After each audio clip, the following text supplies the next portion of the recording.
अपने चैनल में आप लोगों का स्वागत करती हूँ। पिछले क्लास में हम लोग देखे थे बुध, शुक्र, मंगल, बृहस्पति और शनि के बारे में हम लोग देखे थे। आज का जो हम लोगों का क्लास है, आज हम लोग पढ़ेंगे अरुण, वरुण, चंद्रमा। ये तीनों के बारे में आज हम लोग पढ़ेंगे। पहला है हम लोगों का अरुण।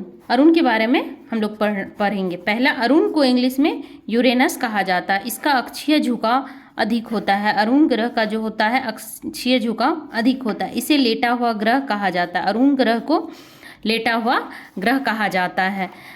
मीथेन के बादलों से घिरा होता है। अरुण जो ग्रह है मीथेन बादलों से घिरा हुआ रहता है। इसे ग्रीन प्लैनेट यानी कि हरा ग्रह कहा जाता है। अरुण ग्रह को हरा ग्रह के नाम से हम लोग जानते हैं। घूर्णन, अरुण ग्रह का घूर्णन होता है 17 घंटे का और परिक्रमण जो होता है 84 ईयर का होता है। उपग्रह, इसके पास जो उपग्रह होते हैं 27 उपग्रह हैं इनके। इसके चारों ओर वलय पाई जाती है। वलय कहने का मतलब है इस तरह का रिंग जैसा छला हुआ बना हुआ रहता है। अब हम लोग पढ़ेंगे वरुण यानी कि नेपच्यून। इसको इंग्लिश में हम लोग नेपच्यून बोलते हैं। यह सबसे दूर स्थित ग्रह है। वरुण ग्रह जो है ये सबसे दूर स्थित ग्रह है। इसे सबसे ठंडा ग्रह कहा जाता है। अरुण ग्रह को ठंडा ग्रह कहा जाता है। इसका घूर्णन जो होता है 16 घंटे का होता है और परिक्रमण जो होता है 164 ईयर का होता है। वरुण ग्रह के पास 14 उपग्रह हैं। इसके पास 14 उपग्रह हैं। अब हम लोग पढ़ेंगे चंद्रमा के बारे में।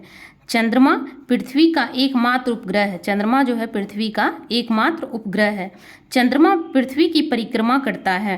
ठीक है, चंद्रमा जो होता है पृथ्वी का परिक्रमा करता है। देखिए ये हम आप लोगों को डायग्राम के माध्यम से बताने का कोशिश कर रहे हैं। ये जो है सन है, ये मून है, ये अर्थ है। ये जो हम लोग ऊपर जो रिफ्लेक्ट हो रहा है इसी को हम लोग बोलते हैं चंद्रमा का प्रकाश सूर्य का परिवर्तित प्रकाश है। और ये जो परिवर्तित हो रहा है इसको हम लोग कलाएं बोलते हैं। ठीक है, और हम लोग देखेंगे चंद्रमा का घूर्णन और परिक्रमण जो होता है 27 दिन 7 घंटे का होता है। नोट करके हम लोग लिखेंगे। हमें चंद्रमा का सिर्फ एक भाग दिखाई देता है। चंद्रमा का जो होता है हम लोगों को एक भाग दिखाई देता है। चंद्रमा की मिट्टी को हम लोग रेगुलेट कहते हैं। चंद्रमा की मिट्टी को रेगुलेट कहते हैं। नोट करके अब लिखेंगे आगे। चंद्रमा के प्रकाश में होने वाला परिवर्तन चंद्रमा का कलाएं कहलाते हैं। देखिए जैसे कि मैं आप लोगों को बता रही थी, ये वाला जो रिफ्लेक्ट हो रहा है इसी को हम लोग कलाएं का नाम से जानते हैं। Thank you friends. आगे जो है मैं अगले वाले वीडियो में जो बचा हुआ है अगले वाले वीडियो में मैं आप लोगों को बताऊंगी। Thank you.